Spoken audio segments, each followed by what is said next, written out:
Hi, I'm Dr. Jim Hoven, your host of the Difference Makers podcast. This is a place where people come together that are making a difference for those who want to make a difference. And that's you. We're bringing thought leaders together in a sense of fusion where ideas and concepts and personalities are all driven together into one place at one time. And this is no different. In this episode, you're going to see cool things from cool people making a difference.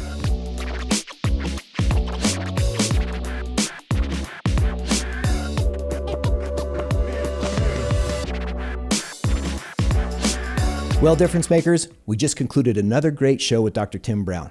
Now, if you're hearing this, you're hearing it as you're getting ready to start listening to the episode. And so I'm going to give you just a little bit of fair warning that this episode is amazing. It's full of content gold with respect to movement, the 5 pillars of movement, the 3 foundational pieces of health, and some incredible history on a man who has literally pioneered how healthcare is given in this country.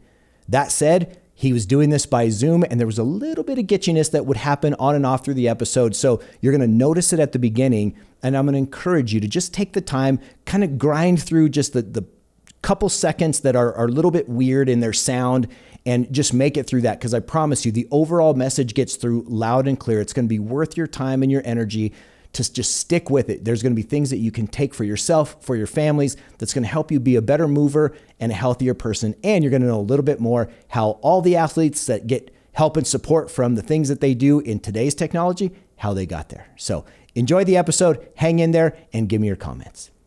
Hello, difference makers. It's Dr. Jim Hoven, your host of the Ramos Difference Makers podcast. And again, it's my pleasure to be with you no matter what you're doing, no matter where you're listening or watching.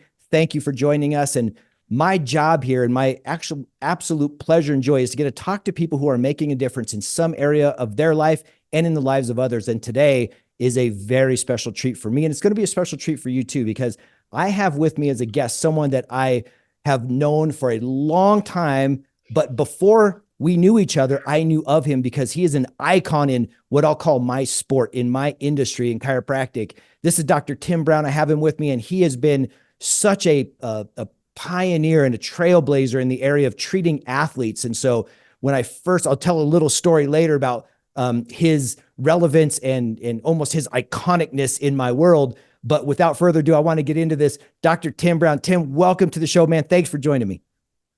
Hey, what a pleasure. It's been a couple minutes, buddy, but it's so good to see you. You're looking good, looking fit. It's great to see. I'm trying. I just try to be consistent. Just when I look at you, I was saying before the show, even though I haven't seen you in a couple days, it seems like you look younger and happier and healthier, more ruddy complex. You got surfboards behind you, man. I need to hang out with you and get some of that fountain of youth energy, my man. Got to keep using it, brother. Thank you.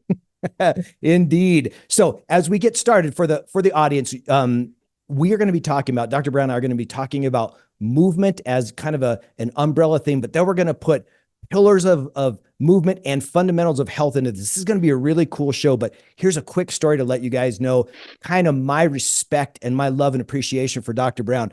When I was a young buck chiropractor, I'm definitely in my late 20s, maybe around 30. I used to take care of the AVP volleyball players when they would come to Colorado. There was a tour the AVP tour would come to Boulder every year.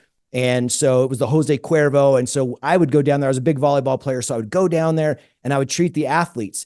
Now, some of these athletes would come in and they would be like, oh yeah, they'll let me do this, let me do that, and treat them in the whole thing. But anyone, and I mean, any of these top players, they would say, hey, can I get some work? I'd be doing, yeah. And I'd do my muscle work and do my thing. And I'd say, you want me to adjust you? And they're like, no one touches me but Dr. Tim Brown. And I didn't know you, Tim, at the time. And I was like, wow, who is this Tim Brown guy? I gotta know this guy. So I started studying you and following you, and your resume is like a million pieces of evidence long. And then we became friends through work stuff and just watching you do what you do. I want to start by saying, how did you get so into the sport or the science of sport as a chiropractic doctor, as everything, where did it come from that's where your heart and your passion landed? Thanks, Jim. And thanks for the kind words too. I appreciate that. I was often an injured athlete. I played just about every sport you could. And I had a college football scholarship. And played beach volleyball and surfed for most of my life, and then also played baseball, basketball, all the fun sports, right? All the ball and stick sports, which isn't as popular in doing it now. Everybody's kind of got that year-round sport, which is another thing that we could talk about for a long time too, is the dangers of only doing one sport. But so I was an often injured athlete, and by the time I got to college, I was always curious in the body. I stopped eating processed foods when I was 14 after watching a lady named Adele Davis on a show called The Mike Douglas Show. I think I faked sick one day and stayed home from school and watched this talk show. And this lady was like 98 years old, and she had more energy in her movements and in her eyes than just about anybody I'd ever seen. And, I'm 14 years old and I can't wait for, a cheeseburger at that time. But after hearing her talk about how her vitality just dropped to the cellar when she was starting to eat these processed foods, and then that all changed around later on in life when she got back into organic foods and eating a plant-based diet. So, this is many, many years ago, maybe 1969, 1970, and she just blew my mind, Jim. And so I innately, I didn't know about innate intelligence, but it really struck a chord there. We have two types of intelligence: the ones that we learn from school and the one that we're born with. The more we can listen to that innate intelligence and make our decisions based upon that, probably the better off we are. But anyway, so I took that information and I just stopped eating any kind of fast food and just eating organic stuff way back then. And then, of course, the guys I was with all the time, the athletes I was with all the time, thought I was an absolute nut, but I was really committed to it for some reason. And then after being injured a lot in high school and then in college, and then getting to know the trainer and the orthopedic surgeon there, as great of men as they were, and they were pioneers in their fields, but they only offered so much back then. It was hot packs, cold packs, ultrasound, a shot, a pill, or surgery. And that was really the basis of our training room. There wasn't hey, do these exercises, do these movements, and then we can prevent these things from happening again, or you can help to expedite your healing. So it was really old school back then. And so I always had that innate sense again that the body had something more to offer. If I could just learn how to participate in my own care, I could help expedite the healing process. And that was, back in college. And so I was really intrigued by the body. I wanted to go to medical school because I knew that even if I was a crummy doctor, I knew that my experiences as an athlete, as an injured athlete, would somehow help them, if not physically, certainly emotionally, because I'd been there before. And I found that being able to speak the same language of an athlete is a really important thing too. So anyways, I was going to go to medical school. I was taking the MCATs after I graduated from college and studying to take the MCATs, I should say. I was out surfing and saw a buddy from high school, and he asked me what I was up to. I told him, hey, I'm getting ready to take the MCATs. He's going, dude, you've always been into exercise and nutrition and everything else. I'm in chiropractic college. You got to check this out. I've got this article in my car. Maybe in my car after the session, I'll show you this article. And I ended up doing that. And it was an article on a guy named Leroy Perry, who I ended up doing some internship with. Long story short on that end. But at that point in time, it took me literally less than a paragraph. And I'd never been to a chiropractor. I really didn't understand what they did. What I understood was, based on this article, that they were interested in treating the cause of problems. They were interested in finding out through nutrition and exercise and treatment of the human structure. That was their fix, based upon the knowledge that chiropractic was spreading.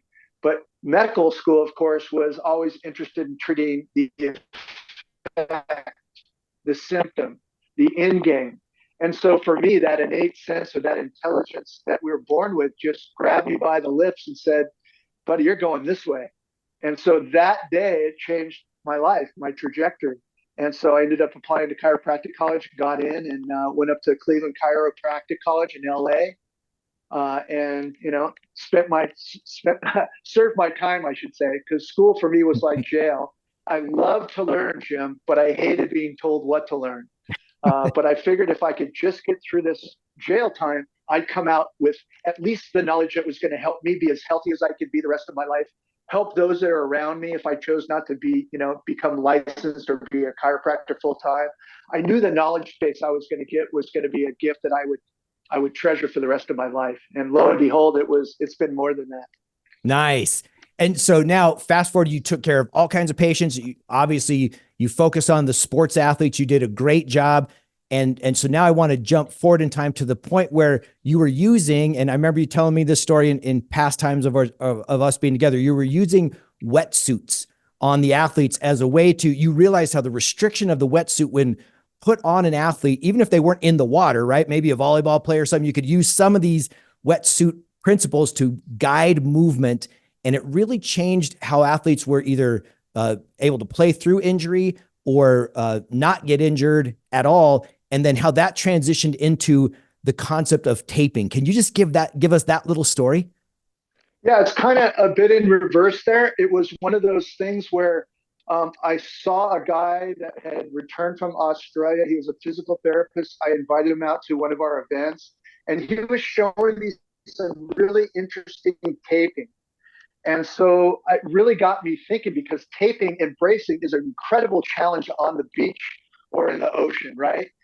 The environment there is a real challenge to imagine taping somebody up and then having sand inside that, and let alone having it try and stick to the body, have it be comfortable and functional at the same time.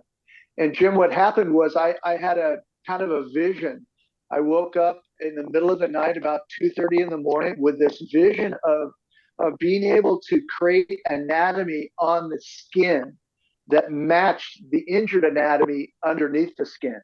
But instead of it being, tissue that's blown apart, I built a what I call an AC tab. It's a lever made out of rigid tape that almost looked like it was an inchworm on the skin. So you have the tape on the skin, 3 or 4 inches, and then a rising of the tape to build the lip or the tab, and then the rest of the tape back down on the skin.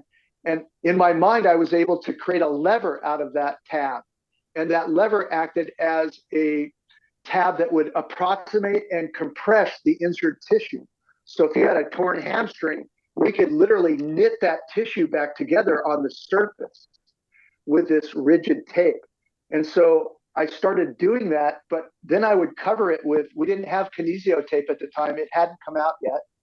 We used surgical cover roll to cover that tape. And it acted as almost a spring loaded taping system where you're able to tape the injured areas together, but not restrict motion that wasn't pathological or that didn't exacerbate the injury. And so we created a system that stimulated movement and only blocked the movement that was pathological. And so from there, I really didn't understand the physiology behind what I was doing with this tape, Jim. I just knew that every week the line would grow a little bit more outside the tent, and these guys wanted what we were pushing. And so maybe after the first couple times I did it, there was a big incident where it was Mother's Day. There was going to be a live final on NBC on Sunday on Mother's Day, so big audience. And one of the best athletes on tour, Tim Hovland, had dove in for a ball in the semifinals and landed on his shoulder and separated his AC joint really badly, like grade 3, 2.5 grade 3. So big space, big disruption of the joint. You could see the big bump on the shoulder, super evident. And so we had trainers out there, and I'm like, do the classical training taping on him. We'll see if it works, because this guy wants to get out there and play. And he couldn't lift his arm maybe 20, 30 degrees off the side of his body. It was really acute and bad. And so they tried that taping. And if you've ever seen AC taping that's conventional, it's like take an ACE wrap it around the arm, wrap it around the shoulder, between the legs, around the neck. It's just not functional. Right. And then by the time they got it done, he couldn't really lift his arm up anymore than he could before he put the tape on. So Tim had seen me doing this tape job, and he goes, all right, Timmers, get on over here and show me what that tape's all about. I got to get out and play. And so I did the taping on it. We built a tab. I had someone hold the joint together, so we reduced the separation of the joint, and then I put the tabs over it, and we were literally able to reduce that injury and make it almost look like normal. And when we can reduce something like that and decrease the stress on there, the nervous system relaxes, the nervous system down regulates, and his muscles calm down because they know they're protected. And he's instantly able to get his arm up. And it was just a watershed moment of kind of everything that I had worked for, all coming together in one moment of, my gosh, this stuff actually works. And he was able to go out there. He won. We put Happy Mother's Day on the tape job, and with a felt pen, and put him out there on the court, and he ended up winning the tournament. And it was just kind of the beginning of my career, so to speak, in functional taping. That was an amazing story. I didn't hear that story, but I tell you what, I used to watch all of those matches. And if I remember right, didn't he play with a guy named Mike Dodd? It was Hovland and Dodd. Yeah, that's correct. Yeah. Right. Yeah. So he Mike goes Dodd, and wins that tournament. And then how did you connect that? So you start with the tab taping. How did that then move into when you connected with Kenzo Case and started then bringing over the what's now known as Kinesio tape over into the States and that protocol? Yeah, unfortunately, I couldn't get Kenzo on the phone. He wasn't having any of me. He was in Japan. There was no computer. There was no internet at that time. So whenever you communicated, I mean, it was raw stuff, either a phone call or a letter. And so I was able to I couldn't get a hold of him in Japan, but I was able to get a hold of the brand new Kinesio Tape Association, American Kinesio Tape Association, and talked to them. And I said, I am a sports chiropractor. I believe I've created something new and interesting to use your technology with. What can you tell me about the sports taping you do? And she's like, sports taping? We do bruises, we do lymphedema. We don't really do sports taping. So it was before they even got into strapping it on for sports. And so I begged them to send me some of this stuff. And so they sent me some. And that, again, was another game changer because I was able to take this very dense tape that's the bottom layer closest to the injury, and then place the Kinesio tape over the top, utilizing the principles of elastic. So elastomer fabrics or elastomer products are like a rubber band. And if I pull the rubber band this way and I let go, it's going to snap back to where the base is. So I was using this principle to help align the body and create better joint centration after the injury. So the first tab taping, the rigid taping, gave you mechanical support. And then the taping over the top with Kinesio tape gave us a sensory motor support. So now we're connecting the subsystems. And trust me, I didn't know this when I was creating it. This all came afterward. What we were doing is recognizing that when we have an injury, we break subsystems.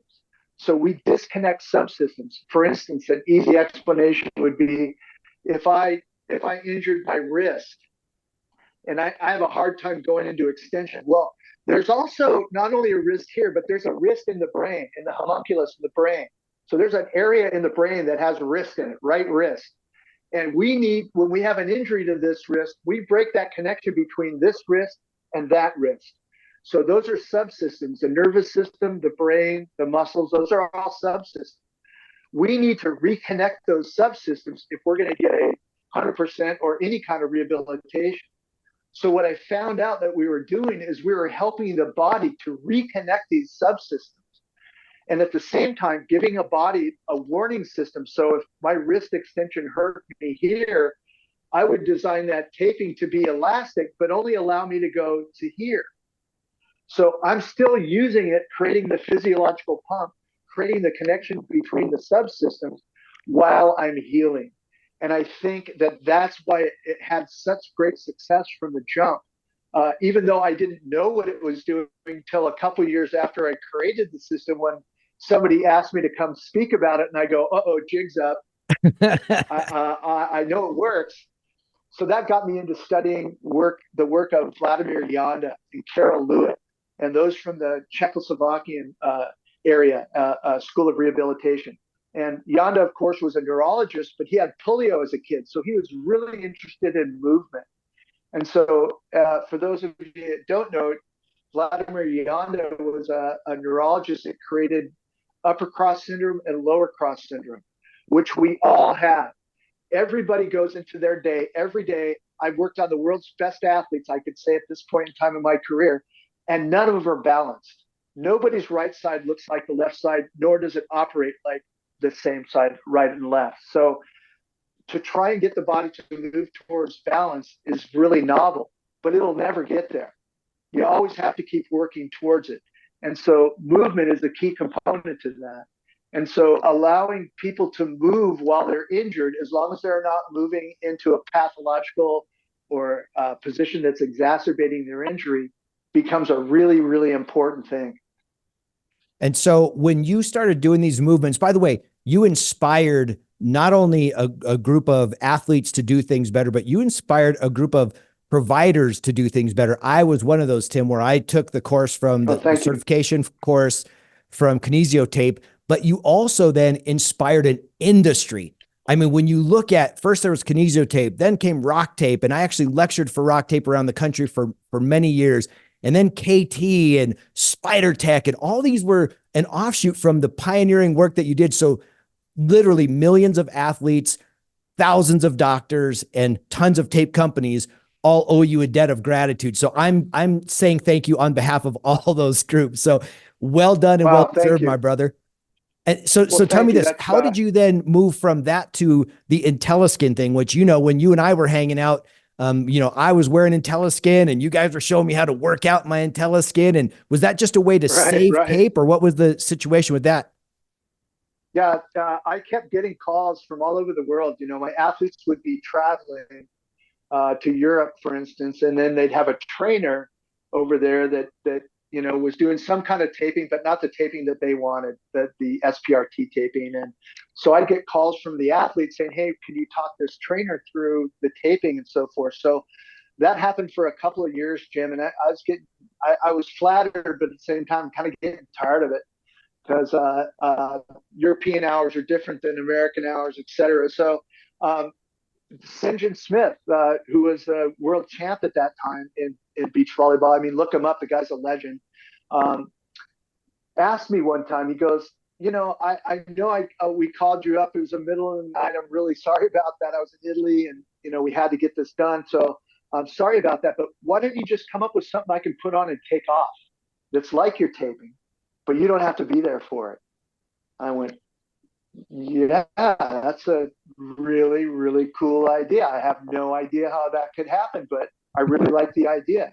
And literally, Jim, that night, again, at about 2:30 in the morning, and later on, I found out that a lot of innovators, that's what happens to them too. They wake up in the middle of the night. And so in this case, I was in Florida and had brought a top in case we could surf. And it was going to be windy, so I brought a wetsuit top with me. So I had it in my kit.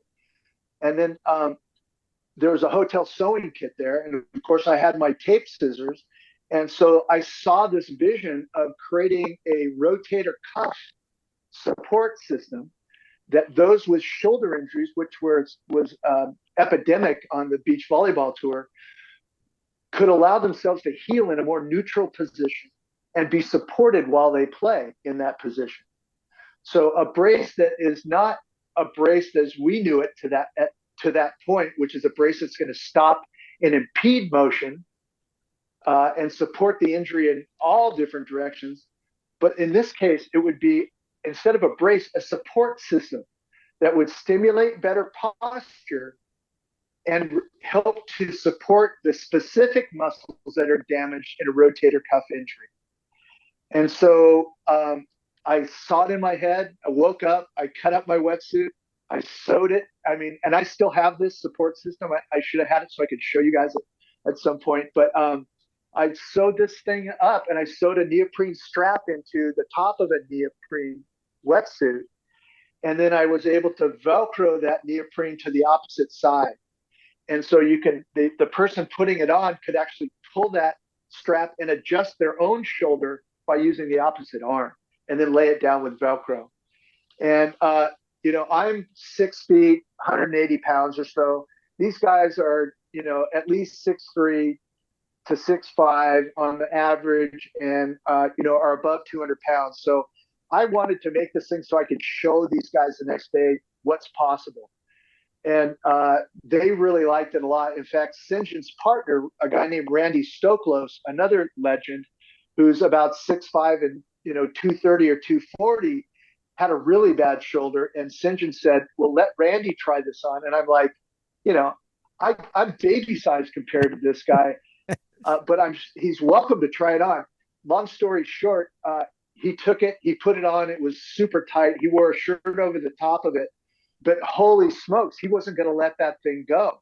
He wasn't going to give it back to me until he got a chance to play in it. So that was kind of the beginning of this functional sensory motor support system thing that, got inside my head and eventually became the basis for Intelleskin, and other support systems. There's one that's called the S.P.R.T that came before that. But the whole concept was, the body operates better when it's in the middle, when it's in neutral, when the joints are centrated. And so that was a whole kind of the concept. And then having the muscles that are supported in the proper direction became the next layer of that as well. And so I just started, I started becoming a sewing guy. I took a sewing class because I found that giving my stuff out to prototypers would take months and months and cost hundreds, if not thousands of dollars. And so I just started sewing it myself, and I was able to make stuff that was functional. I sold them to athletes out of my clinic initially, and then a company came to be and bought that concept. And then I invented the one without the straps on it, which is the current model of Intelleskin. And the company didn't want to pay me, so a friend came in and bought me out of that company. And then unfortunately, that didn't work out either. We did really well for about 10 years. And then one day, it was like, sometimes in a relationship with a girlfriend, they're just gone. And that's what happened with Intelleskin. And I have no idea, but he had more ownership in the company than I did, and he had the ability just to cut me off. So unfortunately, that's what happened with Intelleskin. I wasn't able to continue to innovate. But I still have a ton of music in my head. So I created some really cool stuff working with a world champion named Mick Fanning, 3-time world surfing champion. And last year we made something called the Activate Miracle short with Rip Curl. So if somebody wants to see the technology that currently exists, the most recent technology it's called the Activate short by myself, Tim Brown, and Mick Fanning. That's so good. And so that's a brief history of where you've came from and these amazing ideas in your mind. Like you've talked about, you're this innovator and inventor, and that's so cool. Let's talk about now the concepts of movement that you and I were discussing before. Give us and I don't know if you want to start with the 3 pillars of health and then move to the 5 pillars of movement, or the other way, because I want people to understand that it is a foundational piece where the more you have a solid foundation, then as you work up the ladder, if you will, or up the pyramid, you're going to have a stronger base. So however you want to attack that or approach that, I'd like to start now laying down the principles that people can start following. That's great. And thank you. Yeah, I think the overarching philosophy of this is something I want to kind of present. And then I want to present the pillars of movement. And then I want to, but before that, I want to preface it by saying, hey, everybody has their own techniques. I am not promoting, hey, it's Tim Brown's techniques, that's the only way to go, because I think there are a lot of great techniques out there. What I want to do is provide some groundwork, some philosophy, some basis. I don't want you to be bound by my principles, because you have your own experiences, and I'm sure that they're great. And I'm sure that, you could be in this position talking about your stuff as well. So I don't want to come in saying my way is the only way. It's a way, and it's been a very successful way. But I would say apply your principles. The first principle is that no matter who you are, you become the long-term physical manifestation of what you eat, think, and do. You can't get around that. Genetics are a big key to that, as well as your environment. Those are the variables there. But you look like what you eat, think, and do. And so we look at that with our athletes when we take them in. That's their history. There's really no predictor of the future. But looking at history, that's about as close as you can come to understanding what they've done in the past and what they're most likely to do in the future.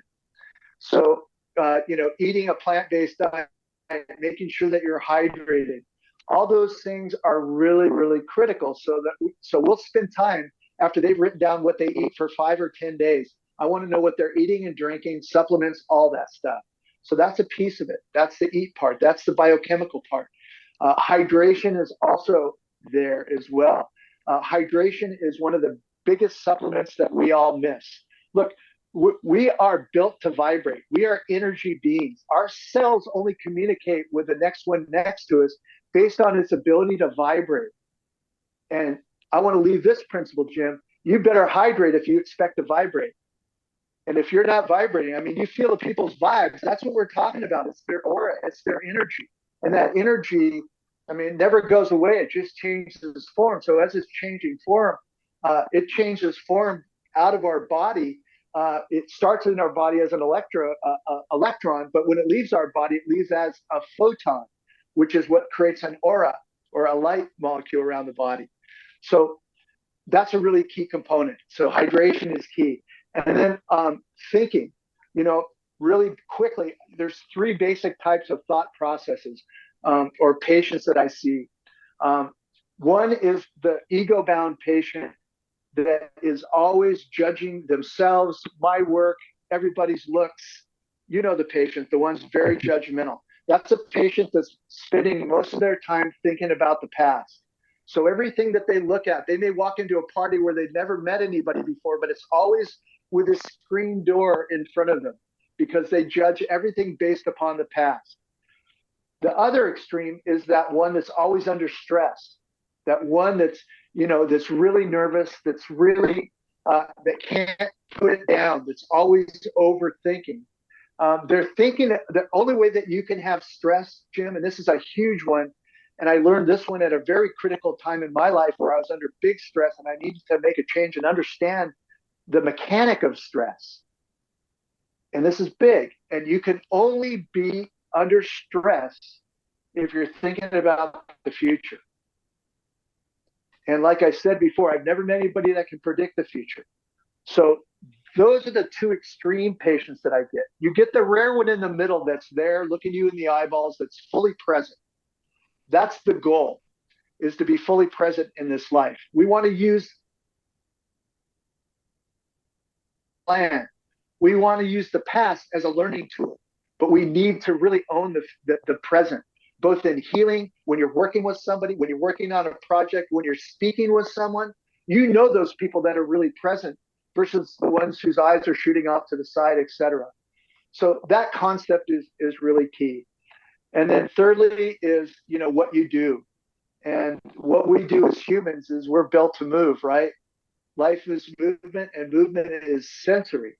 So we've got all these wires going in that allow us to read what's happening in the outside world to adjust and adapt to our environment. But that environment has got to be based on movement. And so if you'd like, I'll go through those 5 keys keystones to movement. Yes, please. This is what every athlete of mine goes through. My treatments are about an hour long. And so we get time to actually delve into some of this stuff because it's not, this philosophy is not built for a practice that's seeing a whole bunch of people. We have to do it that economically, I'm assuming. But if there's ever a chance to work with people, truly work with people, you have to understand what they're doing in their lives, how they sit and how they sleep and how they stand and what are they drinking, what are they eating, what's their attitude, how are their relationships. All those things go in and your body becomes a product of that. So the first thing that I look at in the 5 principles or pillars of movement is posture, is number 1, alignment. And that's not just while you're standing there or sitting there, it's how you're moving and how you're sleeping as well. You've got to maintain joint centration throughout this whole process. Would you define joint centration for me, Tim? Do Yeah, people, joints. you and I know that very well, but people watching or listening, you've mentioned that a few times. I just want to make sure they understand what centration is. Yeah, thank you. I appreciate that. So it's basically if you had a golf ball, and then you're going to go golf, and you have a golf tee, and you're going to place that ball on the golf tee. Centration is allowing that golf ball to stay on the tee. Everything's lined up perfectly. And we know if that tee, if the wind blows or if that tee's off at an angle just a little bit, that ball's going to roll off the tee. And it's way harder to hit the ball off the mat than hit it off the tee.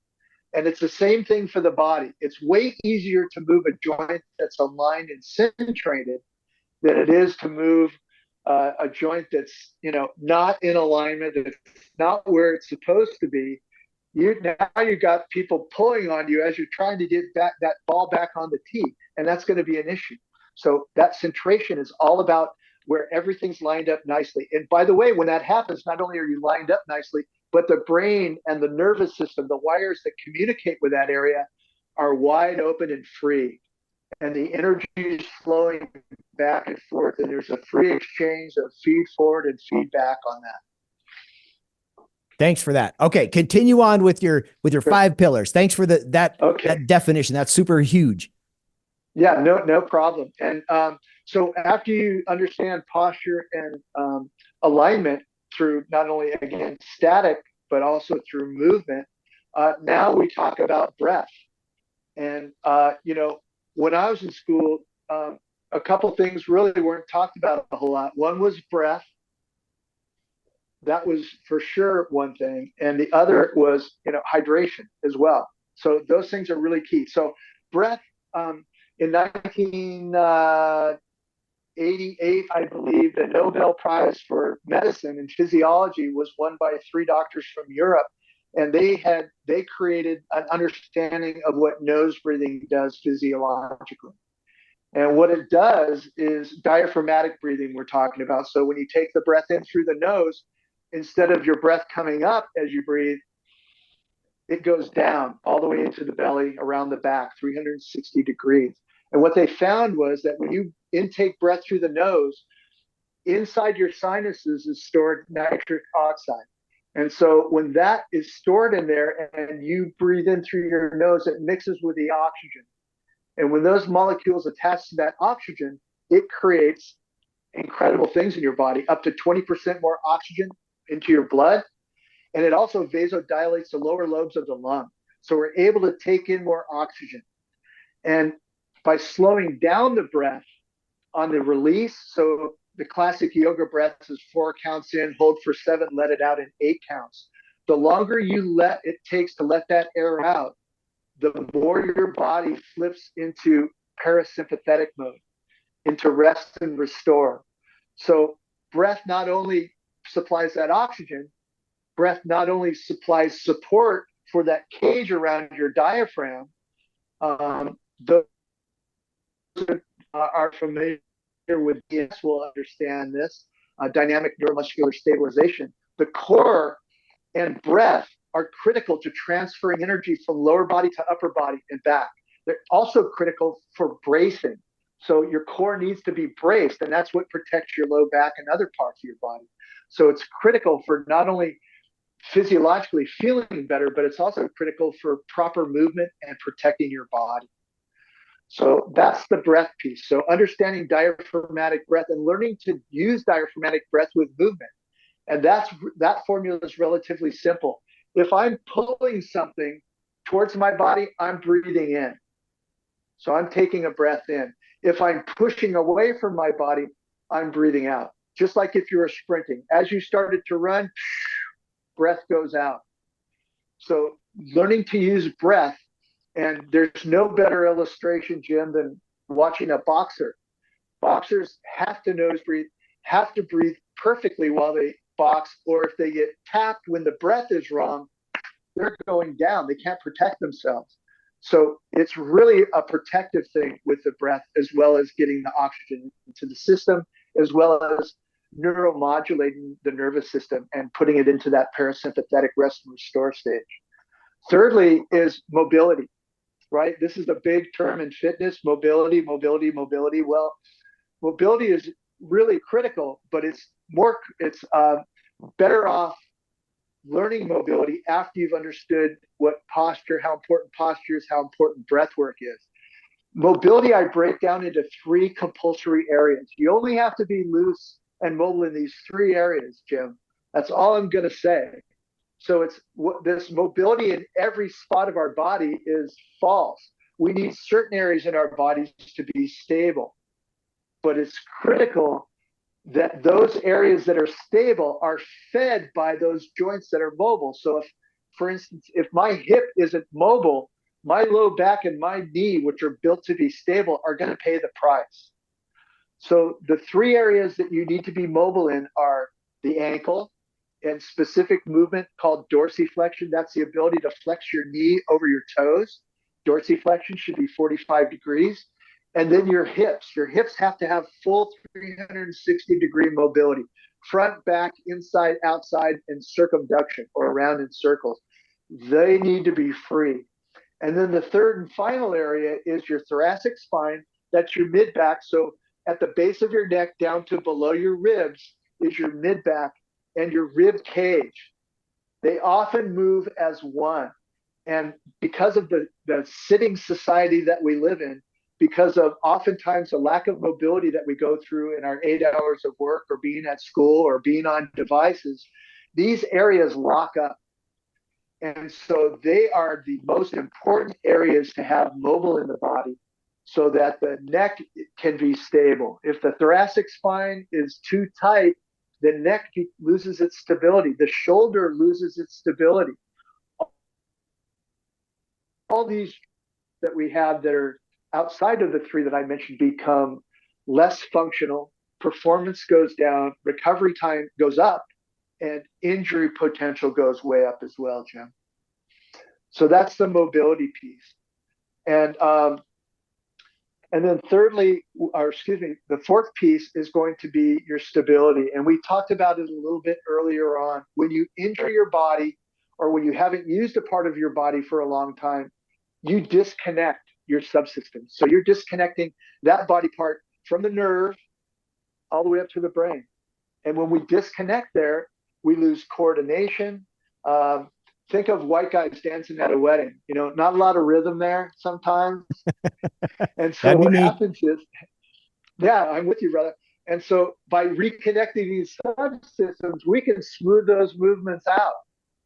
And that's what we want to do with all our athletes is have smooth and energy efficient movements that actually ask the body to do what you're asking it to do and not have to go around it. Because we've also found, Jim, that working with super high elite athletes, the reason that they don't follow these principles from the start is because they don't have to. They are so good and so skilled at what they do that if I ask them to do a squat, and I'll tell you, I've done this. I've taken 10 NBA players, asked them to do their best squat, and 8 out of 10 of them cannot do a full and complete squat. And I had the honor to work with Kobe for some years before he passed, and that was one of the most mind-blowing things I ever experienced. Was a guy that could barely cross his legs. He was so tight, but put a basketball in his hands, and he turns into a prima ballerina. Their ability to go around these deficits in human movement is mind-blowing. And that's why you got now LeBron saying, okay, I'm going to take all this wisdom all these guys had in front of me, and I'm going to spend about $1 million or $1.5 million every year on top of what the Lakers give me to try and keep my body at its best. It really takes constant focus to work on these subsystems. So LeBron's one guy that's learned it. And I was really honored to have him wear the Intelleskin stuff too. And we actually created some stuff for him while I was with them that he wore, as a Laker. And you can also see plenty of the Lakers still wearing the stuff today. So super proud of that. But those are the principles behind it. And then the final principle, after connecting the subsystems with stability. So remember, stability comes and stability is another word for control, another word for balance. So if I had you stand up and stand on one leg and do a quarter squat, that would be a stability test. right? So that stability is being able to coordinate the movements, being able to balance well. And then the last one, and frankly, in my practice, I rarely get to this one because they're often playing and competing again and back to their normal trainers, etc. But the final pillar is strength. And the reason that it's at the end and not at the front is because if you load a body that doesn't have good posture, good breathing dynamics, good mobility, good stability, you're going to ruin them. And what the thing is, it can take 5 to 8 weeks to ruin them. And by that, I mean to create a new injury, training from strength, leading with strength. But what the phenomena is that the athletes can't wait to get back to strength training because they've seen these tremendous gains. Unfortunately, the body game and you broke. So you have to understand that though strength is a really good thing, it can be almost like a poison if it's given too soon or in the wrong instance. So I think you have to earn the right to load the body. I like those principles. And Dr. Tim, I'll tell you, I want to do this. I would love to have you come back on another show because you are involved in some really cool stuff right now that I think I want to keep as a separate spectacular thing with all that you're doing, NeuX and NeuX and the products there. But here's what I would like for you to do. If people want to check you out, if they want to learn more about you and find out what you're about now and learn some of your history or connect with you or get consultations, what's the best way for them to go about reaching you? I think I left Anita some social media contacts as well. You can jump on and email me at drtb22@gmail.com. Would you repeat that once more? Sure. It's lowercase letters drtb22@gmail.com. Can always reach me there, or I've got Instagram handles and Facebook handles that I believe Anita's going to put up. And then I'm also going to be doing some teaching, Jim, of the S.P.R.T techniques. Not only the taping, but we took the taping principles and turned it into a soft tissue technique that we really promote for using on athletes before they compete. Now, this technique worked so well for me at events that I use the very same techniques clinically. So I used to go very, very deep on my athletes. And I found that because the nervous system rules everything, as long as I'm working and speaking to that nervous system and getting a response, I can test, do the work, and then retest and get incredible responses by doing very light tissue work that's very specific. And happy to talk about that at some point too. Oh yeah. Because I think it's another great tool. I love that. So can people learn more about the teaching that you're doing too by the contacts that you just gave us? Does it connect us to all those things? Yeah, there's also an S.P.R.T sports therapy Instagram account too. And I just sent that to Anita before the talk as well. Okay. And then Tim Brown Sports, Dr. Tim Brown Sports is another website you can check out. That's not a fully robust website. That's a concept in play right now. But you're welcome to go there and kind of check out some of the history and some of the kind of crazy stuff that we've done in the past. Oh, this has been great. Well, I'll tell you what, you definitely created a cliffhanger because people are going to want more of this. I'm telling you, Dr. Tim, it was such an honor to be with you and your presence again, my friend, and your greatness. And for those of you watching this, I know that I'm not sure how it's going to come out with edits. There may be a little sound glitches. Hang in there if you just know that this gold is there for you. So please take it. And if you enjoyed this, leave us a 5-star review. It helps so much for people to know who we are and then to spread the word about this podcast. So guests like Dr. Brown and others they get their messages out, and it helps them make a difference, and it can help you make a difference too. And not only that, subscribe to our channels, do all those things, and know that everything that Dr. Brown talked about, the links, Anita's done a great job putting them in the show notes. Those are going to be there for you. So I hope you enjoyed this as much as I did. Dr. Brown, thank you. And I can't look forward to our next visit because now we at least got 2 more with these other things. So we got a series that we're going to do on movement, health, and recovery. So Thank you so much, my brother. I appreciate you. And until next time, everyone watching, listening, get out there and make a difference.